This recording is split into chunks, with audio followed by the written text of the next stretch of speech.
आपने कल रात में देर रात तक उपस्थित रह के मान्य सांसदों को जो मौका दिया रेल बजट पर बहुत डिटेल चर्चा करने का, तो मैं सबसे पहले माननीय अध्यक्ष जी को धन्यवाद देता हूं कि कल रात को करीब 11:30-12 बजे तक अध्यक्ष जी स्वयं रहे और जितने भी माननीय सांसद यहाँ प्रेजेंट थे उन सबको बोलने का आपने मौका दिया। सबसे पहले मैं आपको धन्यवाद देता हूँ। माननीय अध्यक्ष जी, मैं माननीय प्रधानमंत्री श्री नरेंद्र मोदी जी को धन्यवाद देना चाहूँगा कि मेरे जैसे एक साधारण कार्यकर्ता को देश की सेवा करने का मौका दिया और आज हर कदम पे, हर रेलवे के हर विषय में माननीय प्रधानमंत्री श्री नरेंद्र मोदी जी स्वयं गाइडेंस देते हैं, स्वयं हमेशा मार्गदर्शन करते हैं, स्वयं लगातार रिव्यू करते हैं। इसके लिए मैं माननीय प्रधानमंत्री जी को धन्यवाद दूंगा। माननीय अध्यक्ष जी, मैं माननीय वित्त मंत्री जी श्रीमती निर्मला सीतारमण जी को धन्यवाद देना चाहूँगा कि रेलवे की जो सबसे बड़ी समस्या थी इन्वेस्टमेंट की कमी, वो उन्होंने माननीय प्रधानमंत्री जी के निर्देश पर बजट में एक रिकॉर्ड एलोकेशन करके लगातार कई वर्षों तक बजट एलोकेशन बढ़ा के इस जो सबसे बड़ी समस्या थी उसको दूर किया। माननीय अध्यक्ष जी, मैं साथ ही साथ धन्यवाद देना चाहूँगा उन 12 लाख रेल कर्मियों का, 12 लाख के इस रेल परिवार का जो दिन रात लग के सर्दी, गर्मी, धूप, बारिश सब में लग के डेली करीब 20,000 से ज़्यादा ट्रेन्स चलाते हैं और इस देश की एक सेवा करते हैं। माननीय अध्यक्ष जी, रेलवे भारत की लाइफलाइन है। ये एक ऐसी संस्था है जिस पे भारत की इकोनॉमी आधारित है और देश का जो साधारण मानवी है, हर साधारण मानवी के लिए ये एक सेवा है। मेरा इस महान सदन से निवेदन है कि ये एक ऐसी संस्था है जिस संस्था को हमें टोटली डीपोलिटिसाइज करके इस संस्था को कैसे सुदृढ़ करें, इस संस्था में कैसे नई टेक्नोलॉजी लाएं, इस संस्था में कैसे नए इन्वेस्टमेंट लाएं, रेलवे में किस तरह से ऑपरेटिंग प्रोसेसेस को सुधारें, इस पे पूरा फोकस रहे। और कल मुझे बहुत ही हर्ष के साथ आपके समक्ष में रखना चाहूँगा कि कल माननीय सांसद 2 दिन में माननीय सांसदों ने कई ऐसे कंस्ट्रक्टिव सुझाव रखे, पक्ष से और विपक्ष से दोनों ही तरफ से कई अच्छे सुझाव आए और मैं विशेष धन्यवाद भी देना चाहूँगा पक्ष और विपक्ष के सांसदों को कि आपने कई जगह रेलवे के काम की तारीफ की। प्रधानमंत्री श्री नरेंद्र मोदी जी के इन प्रयासों को आपने सराहा, इसके लिए भी मैं आपको धन्यवाद देना चाहूँगा। माननीय अध्यक्ष जी, इस जवाब को मैं 10 पॉइंट्स में रखना चाहूँगा और प्रयास रहेगा कि जितने भी विषय आए हैं उन सारे विषयों को एड्रेस करें। जो विषय जितने भी हैं उन विषयों में 3 तरह के, बेसिकली अगर उसको क्लासिफाई करो तो 3 तरह की कैटेगरीज बनती है।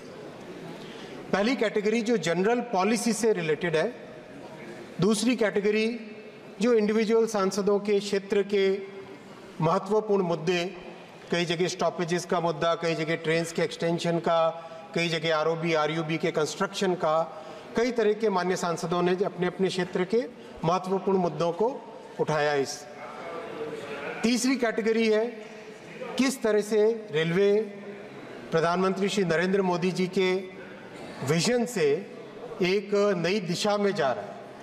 ये तीनों कैटेगरीज को इन 10 पॉइंट्स में कवर करना चाहूँगा। माननीय अध्यक्ष जी, मैं सबसे पहले जो सबसे बड़ा मुद्दा माननीय सांसदों ने रेज किया, और अध्यक्ष जी, हम लोग भारतीय जनता पार्टी में कॉज के लिए लड़ने वाले लोग हैं, राष्ट्र प्रथम सदैव प्रथम की भावना के साथ काम करने वाले लोग हैं। किसी भी विषय पे कितना भी क्रिटिसिज्म आए, कोई भी पॉइंट आए, हम लोग जवाब देने के लिए तैयार हैं, विषय को डिस्कस करने के लिए तैयार हैं और किसी भी विषय से भागने वाले लोग नहीं हैं। जो विषय सबसे पहले मान्यवर सांसदों ने पॉलिसी का कई जगह रेज किया, सदन में सदन से बाहर भी, उन विषयों को सबसे पहले मैं यहाँ पे एड्रेस करना चाहूँगा। माननीय अध्यक्ष जी, रेलवे साधारण मानवी की सवारी है। गरीब से गरीब व्यक्ति भी आज रेलवे के कारण, रेलवे के द्वारा एक लंबी दूरी की यात्रा कम पैसे में कर पाता है। मिडिल क्लास के लिए सवारी है ये, और साधारण से साधारण नागरिक की ये सवारी है। इसी भावना के साथ पिछले 10 वर्षों में कई ऐसे स्टेप्स लिए गए जिससे कि रेलवे की सुविधा हर जन साधारण को मिले और जो हमारी एस्पिरेशनल मिडिल क्लास है उसको भी मिले। मैं सबसे पहले जो जनरल कोच का मुद्दा आया उसको एड्रेस करना चाहूँगा। माननीय अध्यक्ष जी, जनरल कोच रेलवे में करीब करीब जनरल और एसी का अगर हम अनुपात देखें, जो रेशियो देखें, करीब करीब 2/3 जनरल यानी नॉन एसी कोचेज जिसमें स्लीपर और जनरल क्लास के कोचेज होते हैं और 1/3 एयर एसी कोचेज का एक कॉम्पोजिशन हमेशा रहा है, वो मेंटेन हो रहा है।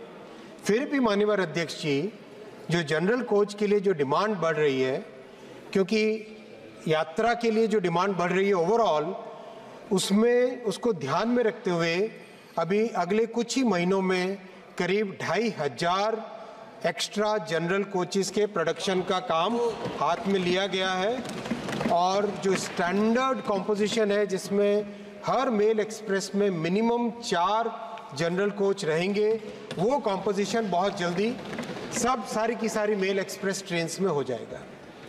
आगामी समय के लिए 10,000 स्पेशल प्रोडक्शन का काम हाथ में लिया है, 10,000 जनरल कोच का प्रोडक्शन का काम हाथ में लिया है माननीय अध्यक्ष जी, जिससे कि जनरल कोच की प्रॉब्लम कहीं पर भी नहीं रहेगी।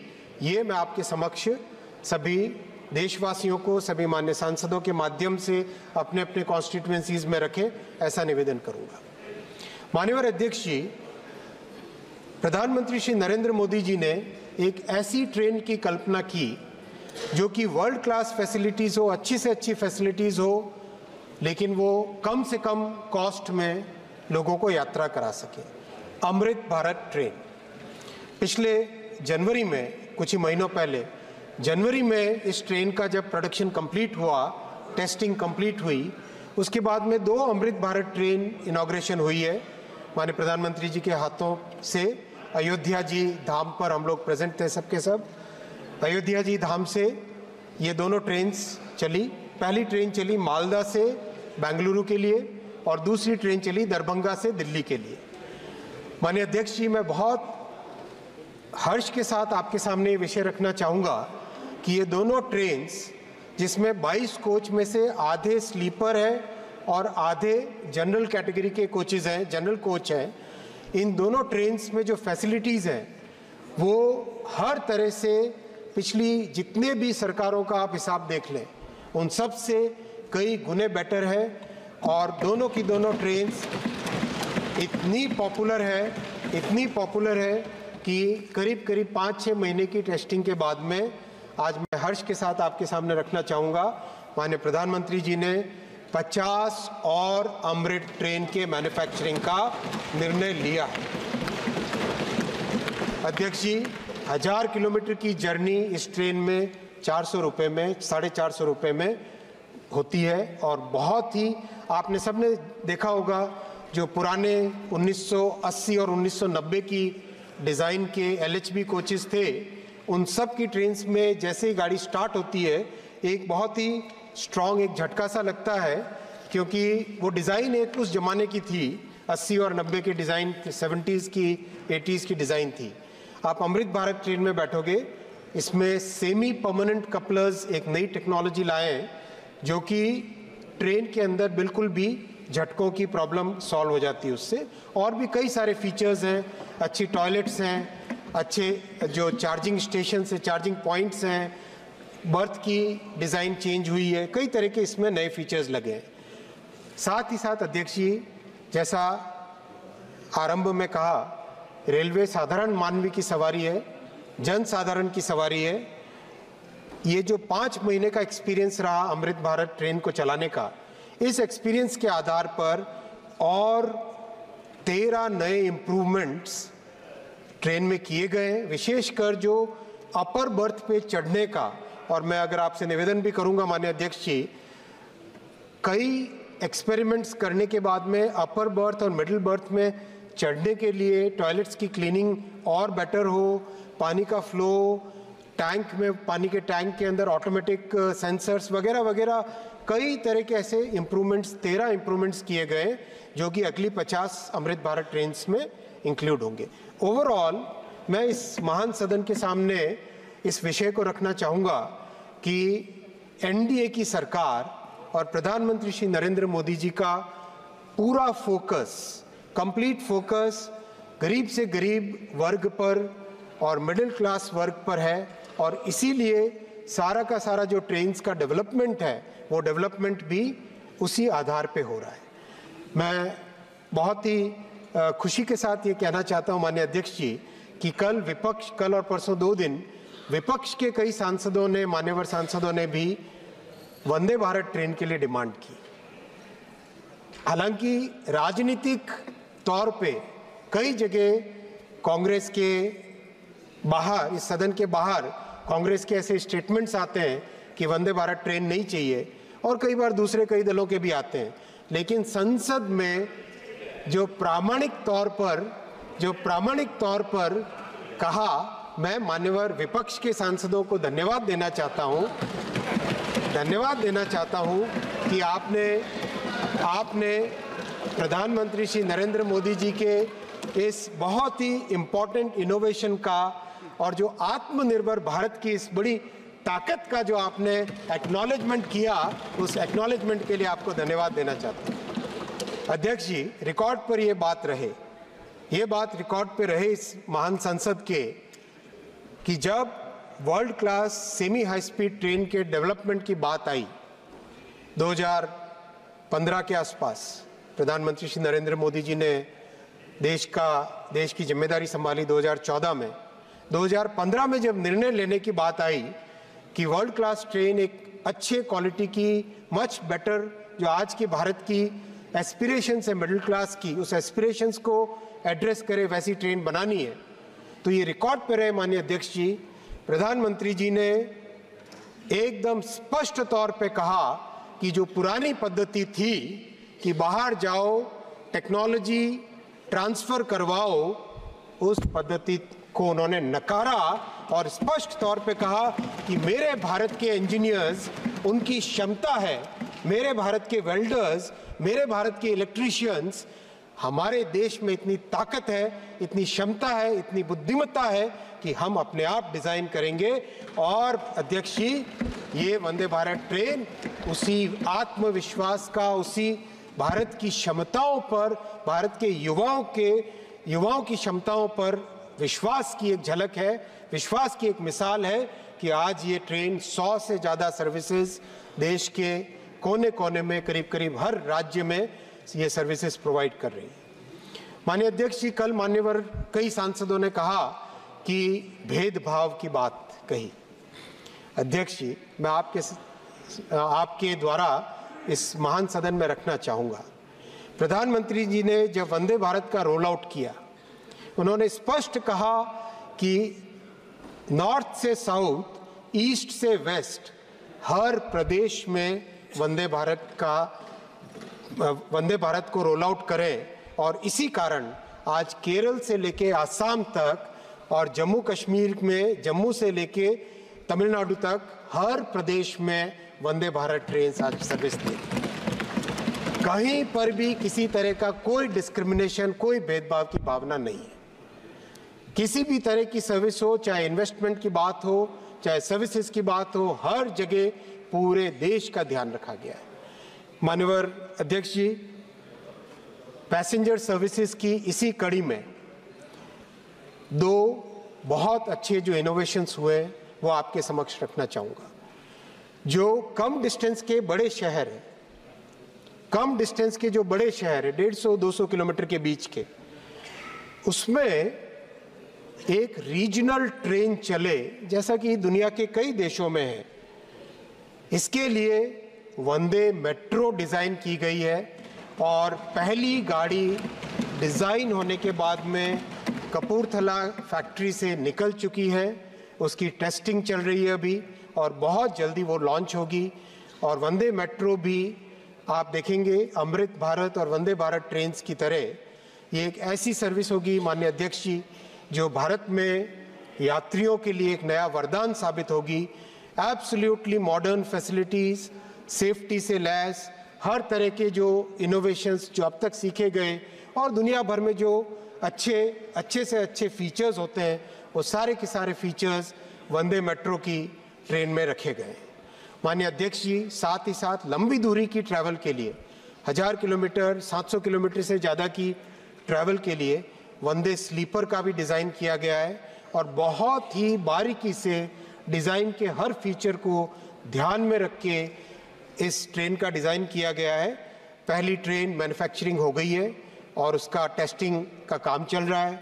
ये दोनों के दोनों ट्रेन्स वंदे मेट्रो और वंदे स्लीपर, वंदे भारत, अमृत भारत, वंदे मेट्रो, वंदे स्लीपर, ये चारों का जो कॉम्बिनेशन है माननीय अध्यक्ष जी, आगामी वर्षों में ट्रेन के ट्रैवल को, एक साधारण मानवी की सवारी को एक नया स्वरूप देगी और बहुत ही सेटिस्फेक्शन के साथ मैं कह सकता हूँ कि ये जो इनोवेशन है जन जन को भाएगा और देश के जो 140 करोड़ देशवासी हैं, 700 करोड़ लोग ट्रैवल करते हैं, यानी एक से अधिक बार जो ट्रैवल करते हैं, 700 करोड़ पिछले वर्ष ट्रैवल किए हैं पैसेंजर्स टोटल, उन सब के लिए ये एक बहुत बड़ा वरदान साबित होगा। माननीय अध्यक्ष जी, मैं प्रधानमंत्री जी को धन्यवाद देना चाहूँगा। उन्होंने हमेशा एनकरेज किया कि एक नई टेक्नोलॉजी लेके आओ और नई टेक्नोलॉजी को भारत में डेवलप करो, भारत में ही मैन्युफैक्चर करो और लगातार इम्प्रूवमेंट करते रहो। ये जो भावना है, ये एक भावना को ध्यान में रखते हुए सारा का सारा काम किया जा रहा है। माननीय अध्यक्ष जी, मैं इसके बाद में आऊँगा जो सबसे दूसरा बड़ा मुद्दा है पैसेंजर सेफ्टी का। अध्यक्ष जी, पैसेंजर सेफ्टी एक ऐसा मुद्दा है जो हमें अति संवेदनशीलता के साथ रखना चाहिए। इसमें कोई राजनीति की बात नहीं होनी चाहिए और है भी नहीं। और मैं धन्यवाद भी दूंगा मान्यवर सांसदों को, पक्ष और विपक्ष दोनों तरफ के मान्यवर सांसदों ने बहुत ही एक प्रभावी तरीके से और कंस्ट्रक्टिव तरीके से इस विषय को डिबेट के दौरान रखा। मैं आपके समक्ष जो स्टेप्स लिए गए हैं उनकी बात करूंगा पहले और उसके बाद में उसका जो रिजल्ट आया वो आपके सामने रखूंगा। माननीय अध्यक्ष जी, सबसे बड़ी जो समस्या थी भारतीय रेलवे में, अनमैन्ड रेलवे क्रॉसिंग्स की बड़ी प्रॉब्लम थी और उसके कारण हर साल कोई न कोई ऐसी दुर्घटना होती थी जिसमें कोई स्कूल बस, कोई ट्रक, कभी कोई स्कूटर अनमैन्ड लेवल क्रॉसिंग बिना व्यक्ति वाली फाटक से क्रॉस करते थे। माननीय अध्यक्ष जी, अच्छे फोकस्ड परिणामों के कारण, एक्शन के कारण 2019 में देश में करीब जो 9000 के आसपास अनमैन्ड लेवल क्रॉसिंग्स थी, वो सारी की सारी कंप्लीटली समाप्त कर दी गई। जगह जगह आरओबी बनाए, कई जगह गेट लगाया, कई जगह अंडरपासेस बनाए, वो कंप्लीट हुआ। वो एक बहुत बड़ा समस्या का कारण था, वो समाप्त हुआ। अध्यक्ष जी, दूसरा सबसे बड़ा महत्वपूर्ण मुद्दा है, टेक्नोलॉजी का मुद्दा है। ये स्टेशंस का जो कंप्लीट कंट्रोल होता है, वो स्टेशन का कंट्रोल होता है इलेक्ट्रॉनिक इंटरलॉकिंग के माध्यम से। इसको डिजिटल कंट्रोल भी कहते हैं। तो दुनिया के करीब करीब हर बड़े रेलवे सिस्टम में इलेक्ट्रॉनिक इंटरलॉकिंग 1980-1990 वाले दशकों में लग गई थी। अपने यहाँ बहुत ही एक स्लो पेस पे काम चल रहा था। 2004 से 2014 का अगर पीरियड देखें, मात्र 837 स्टेशन इलेक्ट्रॉनिक इंटरलॉकिंग पे कवर हुए थे। लेकिन 2014 से 2024 के दशक में 2964 स्टेशंस को कवर किया गया और साथ ही साथ उसमें एक ऐसा इनोवेशन लाया गया माननीय अध्यक्ष जी कि विभिन्न मैन्युफैक्चरर्स के जो इलेक्ट्रॉनिक इंटरलॉकिंग सिस्टम्स हैं, वो सब के सब आपस में इंटरऑपरेबल बने। यानी एक मैन्युफैक्चरर का इंटरलॉकिंग ईआई सिस्टम है, वो और दूसरे मैन्युफैक्चरर का ईआई सिस्टम, वो दोनों आपस में इंटरऑपरेबल बने। उसका इनोवेशन लास्ट ईयर किया और उसके बाद में अब देश के करीब करीब जो 8000 स्टेशन हैं हमारे, सारे के सारे स्टेशंस को कवर करने का कंप्लीट एक मिशन मोड में काम अभी चल रहा है माननीय अध्यक्ष जी। इसका भी बहुत बड़ा लाभ होगा रेलवे में एक्सीडेंट्स की कमी में, रेलवे में ओवरऑल सेफ्टी में इम्प्रूवमेंट में। अध्यक्ष जी, तीसरा बड़ा काम हुआ, सब जगह करीब करीब पूरे देश में जो लोकोमोटिव्स हैं उनके अंदर इम्प्रूवमेंट करने के लिए एक नई व्यवस्था लाई गई और ये कई मान्यवर सांसदों ने उठाया, तो मैं इसमें थोड़ा डिटेल में आपके समक्ष रखना चाहूँगा। कवच की व्यवस्था, और कई मान्यवर सांसदों जी ने, कल डॉक्टर काकोली जी ने भी कहा कि जब ममता दीदी माननीय honourable chief minister of West Bengal जब थी, यहाँ पर रेलवे मिनिस्टर थी, तब एंटी कोलिजन डिवाइसेस लगाए थे। मैं इस विषय को बिल्कुल पॉलिटिसाइज न करते हुए बहुत स्पष्ट भाव से केवल तथ्यात्मक रूप से आपके सामने रखना चाहूँगा। माननीय अध्यक्ष जी, ट्रेन्स का प्रोटेक्शन जो होता है सेफ्टी का, उसको टेक्नोलॉजी को कहते हैं ATP, automatic train protection. ATP technology, इसको इस पूरी क्लास ऑफ टेक्नोलॉजी को ATP कहते हैं। सारी की सारी दुनिया में, चाहे आप जर्मनी लीजिए, फ्रांस लीजिए, बेल्जियम लीजिए, इटली लीजिए, जापान लीजिए, 1970 के दशक में, 1970 के दशक में ATP सिस्टम्स लगने लगे। 1980 और 1990 के दशकों में करीब करीब जितने भी बड़े रेलवे सिस्टम्स थे दुनिया के, सब ने करीब करीब अपने पूरे रेलवे नेटवर्क को ATP सिस्टम से कवर किया और उसमें कई मॉडर्नाइजेशन होते गए। लेकिन ATP का माने ये होता है कि अगर ड्राइवर मिस कर जाए सिग्नल को, क्योंकि स्पीड बढ़ती जा रही है ट्रेन्स की, पहले 30-40 kmph की स्पीड्स होती थी, अब 100, 110, 120, 160 इस तरह से ट्रेन्स की स्पीड्स बढ़ती जा रही है, तो लोगों के जो ड्राइवर को सिग्नल को दिखने का समय होता है वो बहुत कम होता जाता है। बहुत स्वाभाविक है, तेज स्पीड से गाड़ी चली तो सिग्नल दिखने का जो समय होता है वो कम होता है। इसीलिए सारी दुनिया ने 1970, 1980 के दशकों में ये टेक्नोलॉजीज लगाई। अनफॉर्चुनेटली 58 साल के कार्यकाल में भी कांग्रेस के ये टेक्नोलॉजी 2014 तक भारत के एक भी किलोमीटर रेलवे नेटवर्क पे नहीं लग पाई। मैं धन्यवाद तो दूंगा कि कई एक्सपेरिमेंट्स किए, लेकिन किसी भी एक्सपेरिमेंट के पीछे जो मेन फोकस होता है वो एक्सपेरिमेंट, और जिस एक संवेदना के साथ बहुत ही एक तरीके से एक प्रोजेक्ट को या किसी भी एक नए टेक्नोलॉजी को लाना होता है, वो भावना के साथ नहीं किया गया। जब एंटी कोलिजन डिवाइसेस लाए गए 2006 में, करीब करीब 1500 किलोमीटर लंबे ट्रैक्स पे लगाए गए थे। लेकिन अध्यक्ष जी, किसी भी सेफ्टी सिस्टम का प्राइमरी पॉइंट होता है SIL certification, safety integrity level का सर्टिफिकेशन। अध्यक्ष जी, इंडस्ट्रियल वर्ल्ड में मैं चूंकि एक इंजीनियर हूं और ये इसी दुनिया से आता हूं, मेरा राजनीतिक अनुभव बहुत कम है, न के बराबर है। इस दुनिया में अध्यक्ष जी, safety integrity level 1, level 2, level 3 और लेवल 4 ये एक प्राइमरी चीज होती है किसी भी सेफ्टी सिस्टम में। अनफॉर्चुनेटली एंटी कोलिजन डिवाइसेस का कोई सेफ्टी सर्टिफिकेशन था ही नहीं, और लगाने के बाद में करीब करीब 7 साल तक उसको सुधारने की कोशिश की गई, लेकिन 2012 में उसको फेल घोषित करके उसको अबैंडन कर दिया गया था। मैं इसमें कोई राजनीति की बात नहीं करना चाहता। ये काम करने की जो पद्धति है, रेलवे जैसी इंपॉर्टेंट सिस्टम को जो फोकस देना चाहिए वो फोकस नहीं था, और वो फोकस आज है। ये मैं स्पष्ट तौर पे रखना चाहूँगा अध्यक्ष जी। इसीलिए एक सेकेंड अध्यक्ष जी, इसीलिए मोदी जी ने जिम्मेदार लेते ही, मैं आऊँगा फैक्ट डेटा पे आऊँगा, अभी आपको डेटा पे दूंगा, उसके बाद में आप चुप हो जाएंगे भाई। अध्यक्ष जी, इसीलिए मोदी जी ने 2014 में जिम्मेदारी लेते ही सबसे पहले 2015 में ऑटोमेटिक ट्रेन प्रोटेक्शन सिस्टम को डेवलप करने का उन्होंने संकल्प लिया। 2016 में कवच के पहले ट्रायल्स हुए, इसका नाम तब TCAS था, ट्रेन कोलिजन अवॉइडेंस सिस्टम, जो कि एक जेनेरिक टर्म है।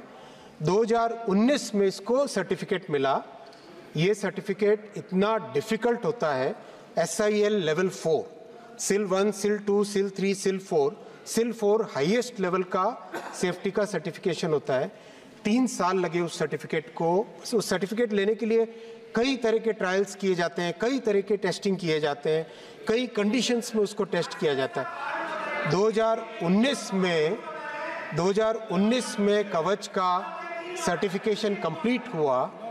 अध्यक्ष जी, कोविड के बावजूद भी 2020 और 21 में इसके एक्सटेंडेड ट्रायल्स हुए। सर्टिफिकेशन के बाद में 3 मैन्युफैक्चरर्स को डेवलप किया गया और 2022 में पहला बड़ा 3000 किलोमीटर का प्रोजेक्ट रोल आउट हुआ।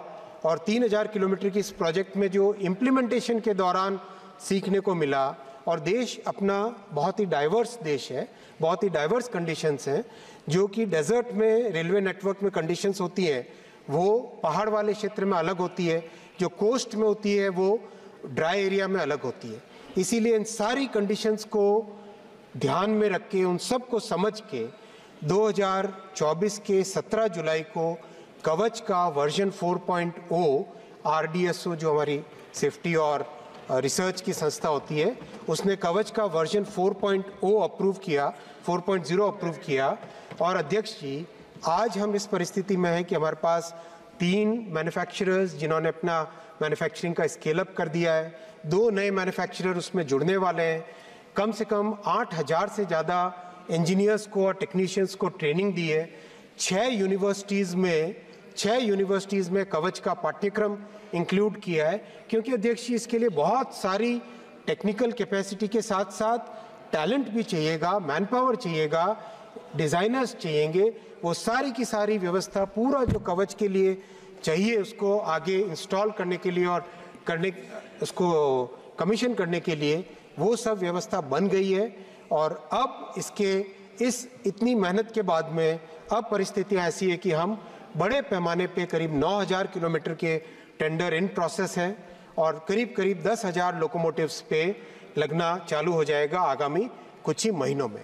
अध्यक्ष जी, ये please just I am let me complete. अध्यक्ष जी, मैं आपकी इस भावना को, दादा की इस भावना को मैं वेलकम करता हूं। अध्यक्ष जी, बिना कोई राजनीति किए हुए अध्यक्ष जी, मैं मान्यवर सांसदों की भावना का सम्मान करता हूं।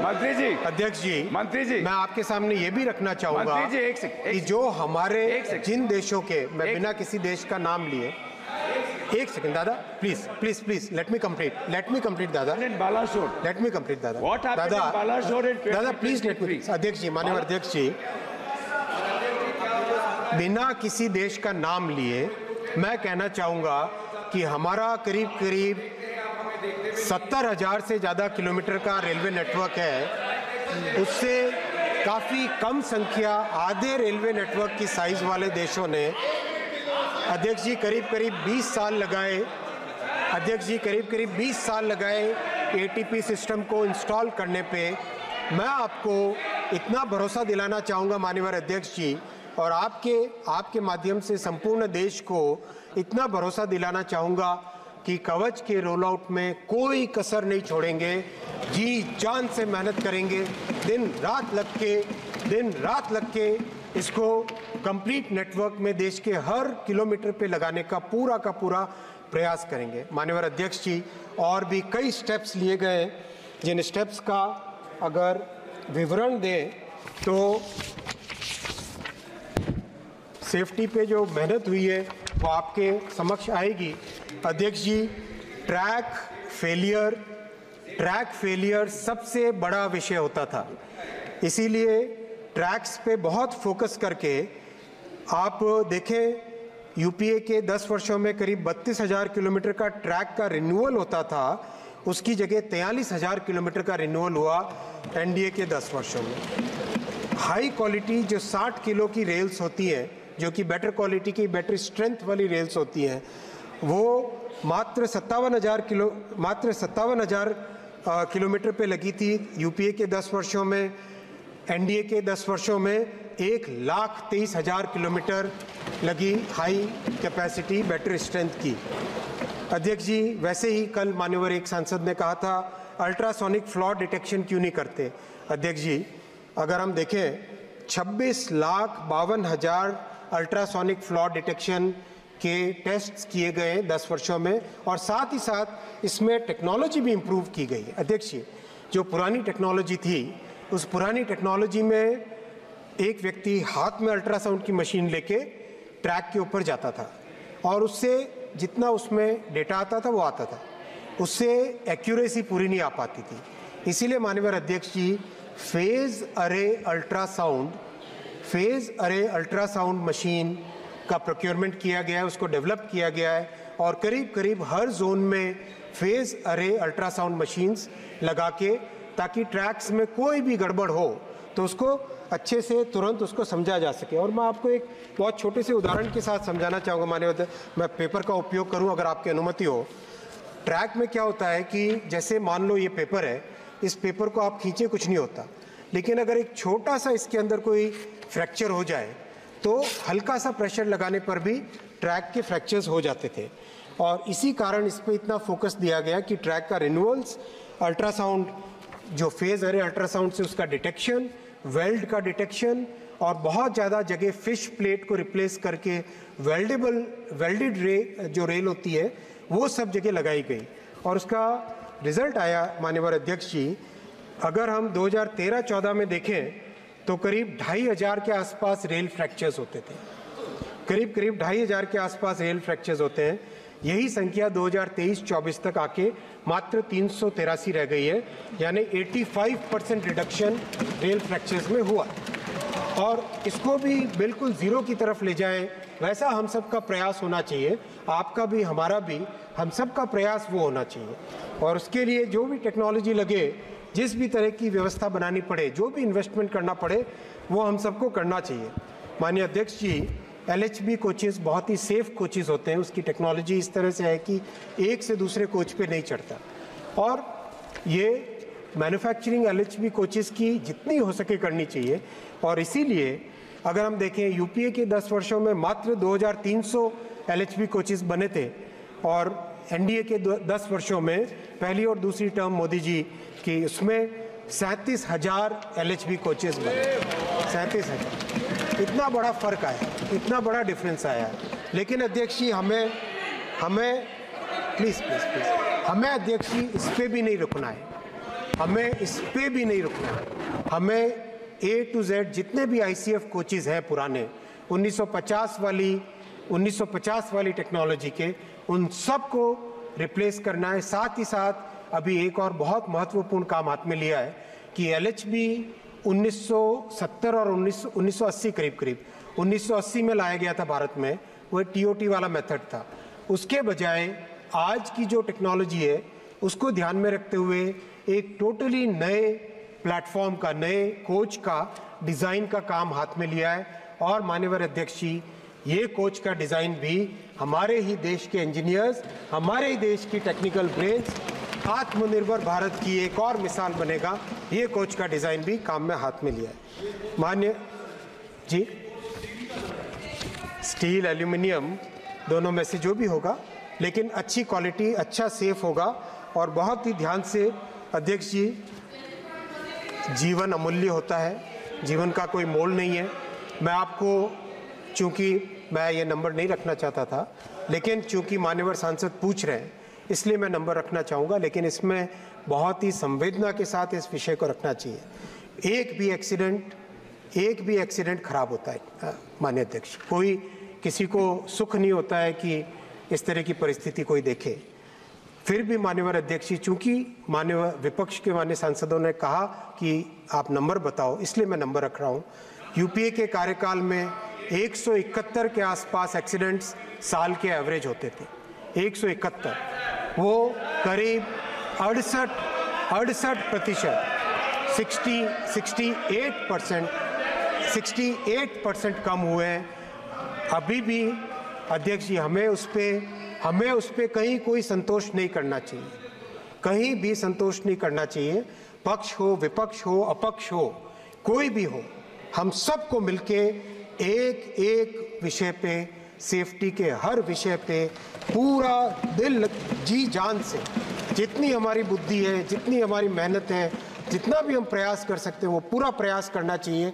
और वो प्रयास करने के लिए हम कटिबद्ध हैं, संकल्पबद्ध है, और कैसे भी उसको हर तरीके से उसको रोकने का पूरा प्रयास रहेगा।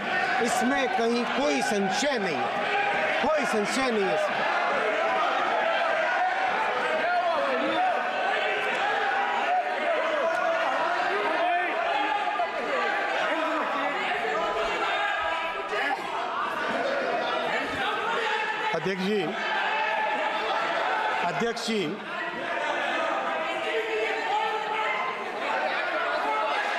अध्यक्ष जी जो इस तरह से बोल रहे हैं, वो उनको पूछिए कि वो 58 साल के अपने राज में 1 किलोमीटर पर भी एटीपी क्यों नहीं लगा पाए, क्यों नहीं लगा पाए 1 किलोमीटर भी एटीपी।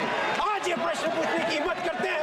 अपने कार्यकाल को देखे, अपने गिरेबान में जाके, अपने गिरेबान में पहले झांक के बताए। इसी हाउस में ममता जी जब रेलवे मिनिस्टर थी, वो अपने एक्सीडेंट के नंबर बताती थी, 0.24 से 0.19 पे होने पर इतनी तालियां बजाते थे। आज 0.19 से 0.03 इंडेक्स होने पर आज इस तरह के आरोप लगाते हैं। क्या है ये बात? ऐसे देश चलेगा क्या माननीय अध्यक्ष जी? देश चलाने के लिए रेलवे की सुधारने के लिए सबको सहयोग करना पड़ेगा। ये ऐसे नहीं चल सकता। माननीय अध्यक्ष जी जब इतनी बात कर रहे हैं, मैं एक और बात करना चाहूंगा।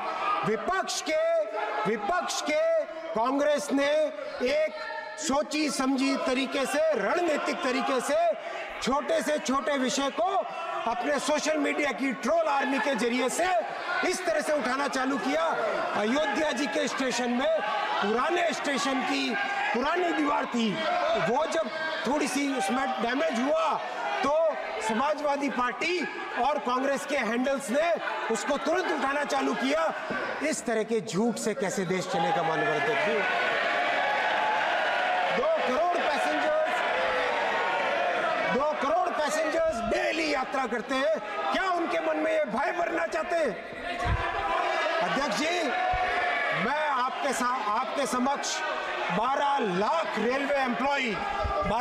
रेलवे एम्प्लॉई जो दिन रात मेहनत करते हैं, मैं रिक्वेस्ट करूंगा आप सब ताली बजा के पेट के उनका दम दिखाए, उनको हिम्मत बढ़ाए।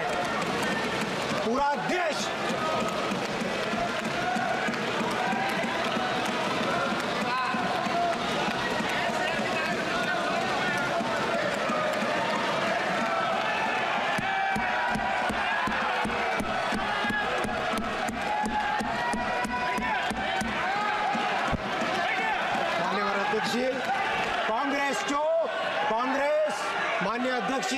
कांग्रेस जो झूठ की दुकान लगाने में लगी हुई है, वो दुकान नहीं चलेगी।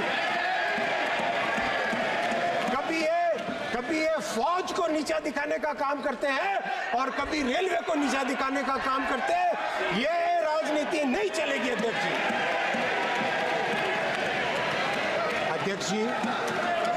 जी, रेलवे में वो ताकत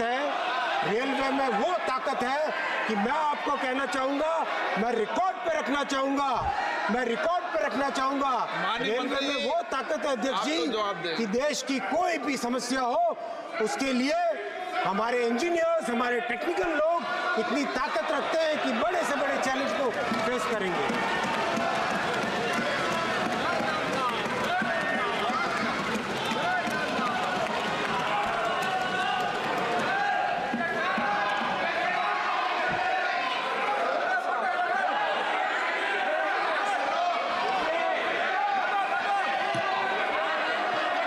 माननीय अध्यक्ष जी, कल एक माननीय सांसद केरला के श्री बशीर जी ने सीएजी रिपोर्ट का हवाला दिया था।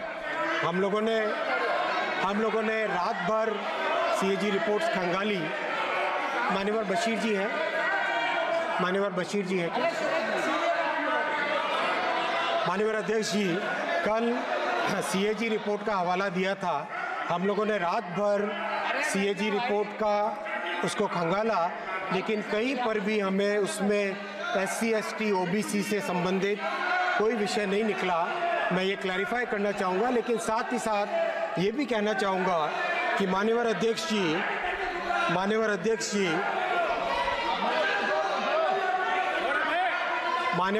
जी पिछले 10 वर्षों में अगर रिक्रूटमेंट की बात करें अध्यक्ष जी, 2004 से 14 का UPA का कार्यकाल मात्र 4,11,000 रिक्रूटमेंट इन्होंने किया था रेलवे में। और माननीय अध्यक्ष जी 2014 से 2024 में NDA के 10 वर्षों में 5,02,000 रिक्रूटमेंट हुआ। माननीय अध्यक्ष जी, रिक्रूटमेंट करने का आप चैलेंज देखिए। इस पूरे काम का चैलेंज अगर आप देखेंगे माननीय अध्यक्ष जी,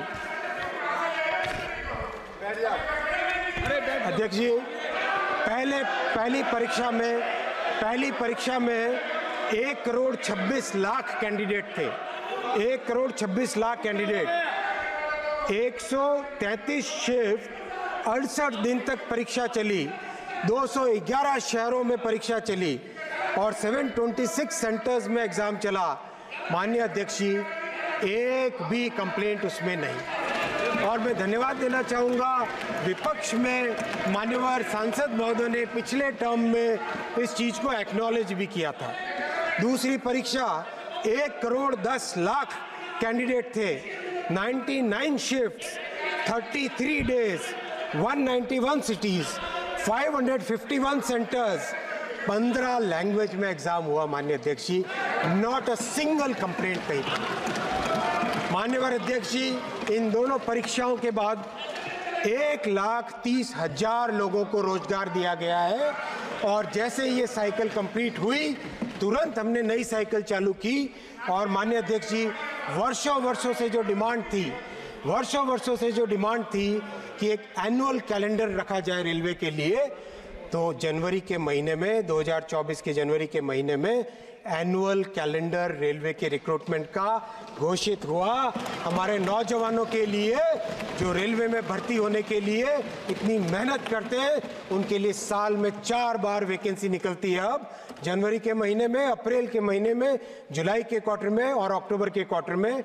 और इस एनुअल कैलेंडर के कारण आज की तारीख में 40,565 वैकेंसीज एडवर्टाइज्ड है।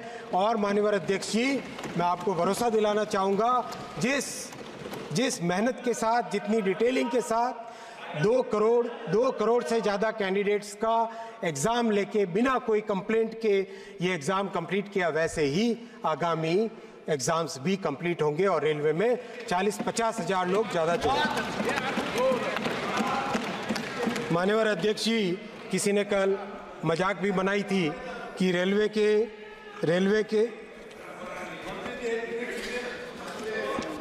माननीय अध्यक्ष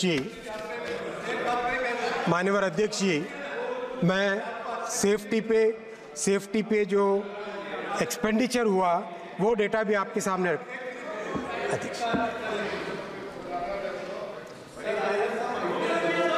माननीय अध्यक्ष जी, सर बाद में ऐड कर सकते हैं। माननीय अध्यक्ष जी, सेफ्टी पे 2022-23 में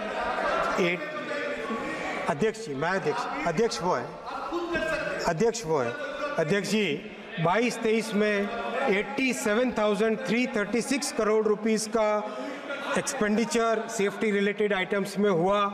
2023-24 में 98,414 करोड़ रुपीस का सेफ्टी पे एक्सपेंडिचर हुआ। 2024-25 में बजट में, जिसका आज अप्रूवल देगा ये महान सदन, इसमें 1,08,795 करोड़ का सेफ्टी के रिलेटेड आइटम्स पे एक्सपेंडिचर रखा गया। माननीय अध्यक्ष जी, किस तरह से कार्य पद्धति में बदलाव लाने का प्रयास चल रहा है, वो मैं आपके समक्ष रखना चाहूँगा। माननीय अध्यक्ष जी, ये बहुत ही महत्वपूर्ण विषय है, बहुत महत्वपूर्ण विषय है। आप 2 मिनट देंगे तो मैं ये समझाना चाहूँगा। माननीय अध्यक्ष जी, रेलवे में मेंटेनेंस सबसे ज़्यादा इम्पॉर्टेंट काम है। अगर हम देखें रेलवे के अगर 100 काम हैं, इन 100 काम में सबसे ज़रूरी काम है मेंटेनेंस का काम। इसीलिए माननीय अध्यक्ष जी, मेंटेनेंस के काम को ध्यान देने के लिए रेलवे ने अपना पूरा का पूरा कार्य प्रणाली बदली है और एक नया सिस्टम लेके आए हैं, वो है रोलिंग ब्लॉक सिस्टम। माननीय अध्यक्ष जी, ये रिकॉर्ड पे रहे, रोलिंग ब्लॉक सिस्टम से आगामी 26 हफ्ते की प्लानिंग करके मेंटेनेंस रेलवे में आज इस लेवल पे पहुंचा है, जिसका लाभ कई दशकों तक इसका लाभ हमें मिलेगा। माननीय अध्यक्ष जी, अब मैं आता हूं लोको पायलट के विषय पे। लोको पायलट का विषय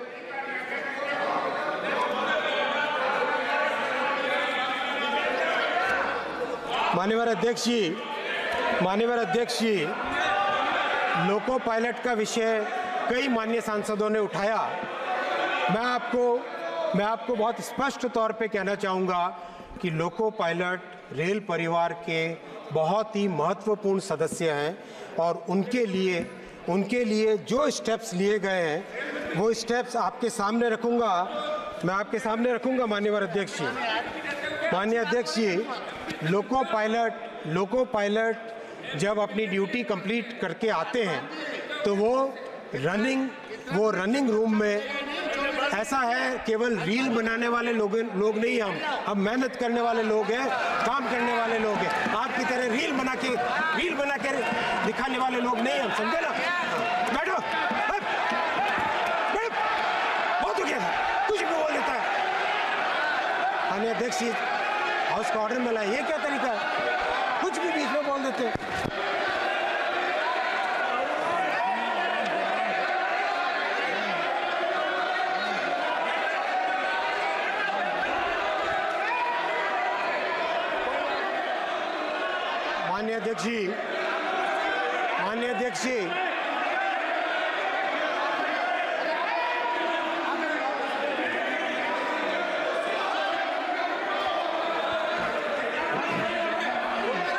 माननीय अध्यक्ष जी, माननीय मंत्री जी, रेलवे एक्ट के तहत, माननीय मंत्री जी प्लीज, माननीय मंत्री जी, 2005, माननीय मंत्री जी, आप बैठे बैठे किसी व्यक्ति का रेस्पॉन्स मत करो। जी माननीय अध्यक्ष, जैसा आपका आदेश। माननीय अध्यक्ष, जैसा आपका आदेश। माननीय अध्यक्ष जी, लोको पायलट का कंप्लीट जो उनका तरीका होता है, वो देश में रेलवे एक्ट के तहत बनाए गए जो रूल्स है, और वो रूल्स माननीय अध्यक्ष जी 2005 नोट करना भाई, 2005 में बनाए गए रूल्स के हिसाब से लोको पायलट का सारा कार्यकाल तय होता है। माननीय अध्यक्ष जी, उसी के हिसाब से लोको पायलट की जो एवरेज टाइम और जो रेस्ट का टाइम होता है, वो उसके हिसाब से डिफाइन होता है। मैं माननीय अध्यक्ष जी रिकॉर्ड पर रखना चाहूँगा, 2016 में 2005 और 2016 की नोट करें डेट्स, 2016 में इन रूल्स को अमेंड करके, इन रूल्स में बदलाव लाके लोको पायलट्स को और ज़्यादा सुविधाएं दी गई। और माननीय अध्यक्ष जी, 558 सारे के सारे 558 रनिंग रूम्स को एयर कंडीशन किया गया। 558 सारे के सारे रनिंग रूम्स को एयर कंडीशन किया गया। माननीय अध्यक्ष जी, लोकोमोटिव की कैब, माननीय अध्यक्ष जी, लोकोमोटिव की कैब में बहुत वाइब्रेशन होता है, बहुत हीट होती है, इसीलिए 7,000 से ज़्यादा लोको की कैब्स को एयर कंडीशन करके उसमें अर्गोनॉमिक डिज़ाइन से लाया गया है।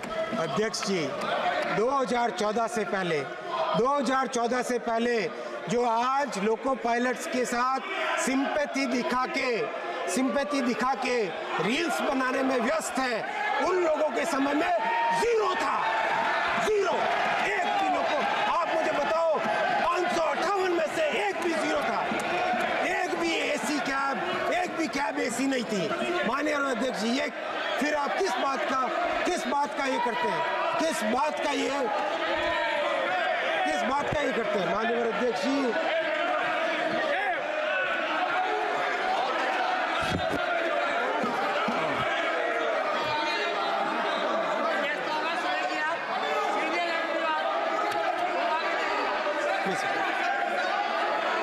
माननीय अध्यक्ष जी, मैं आऊँगा।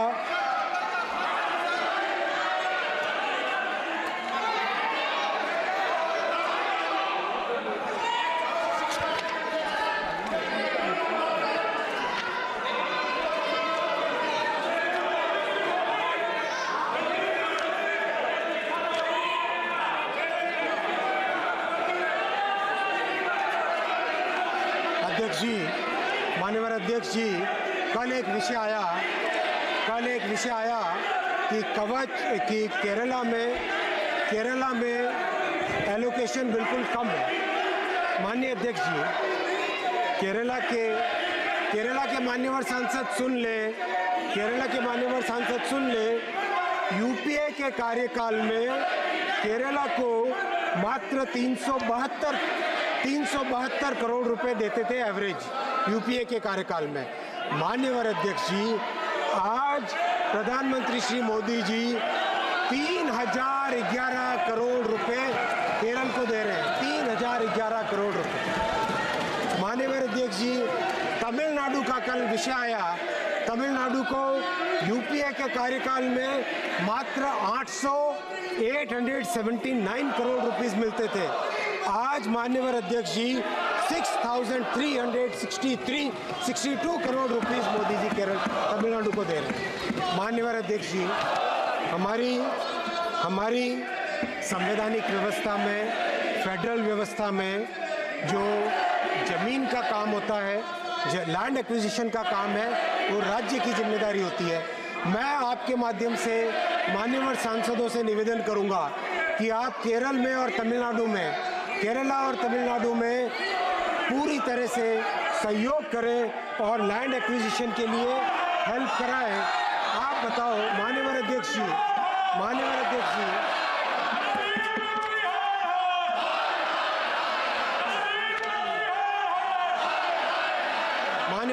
जी, कल कई प्रोजेक्ट्स के नाम लिए गए।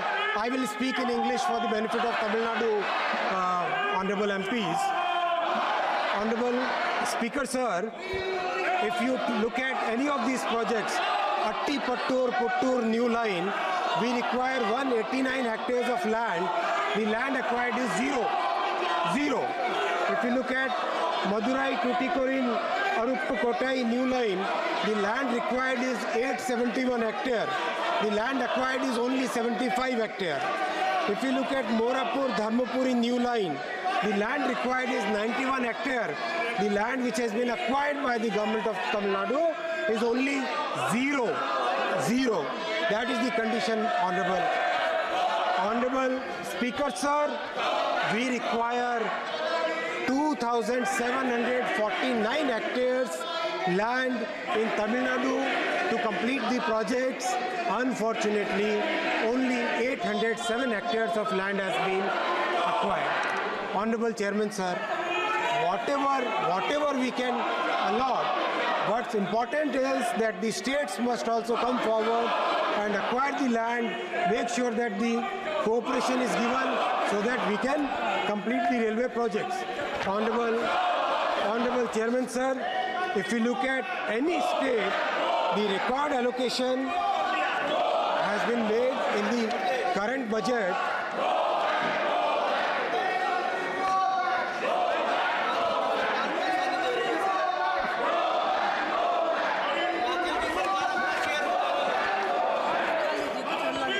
माननीय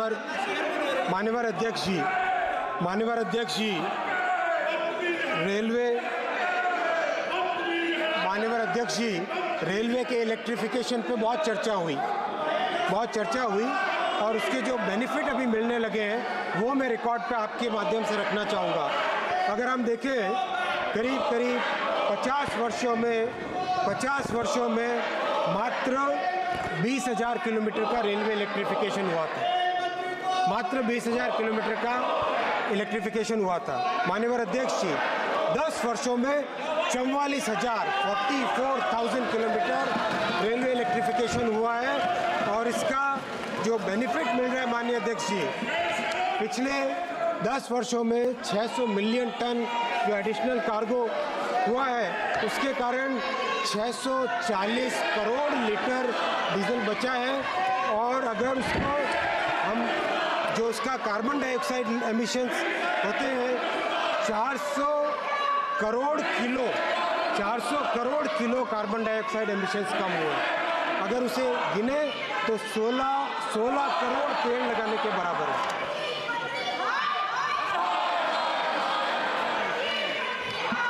माननीय अध्यक्ष जी, मैं अभी शेष विषय पर आऊँगा।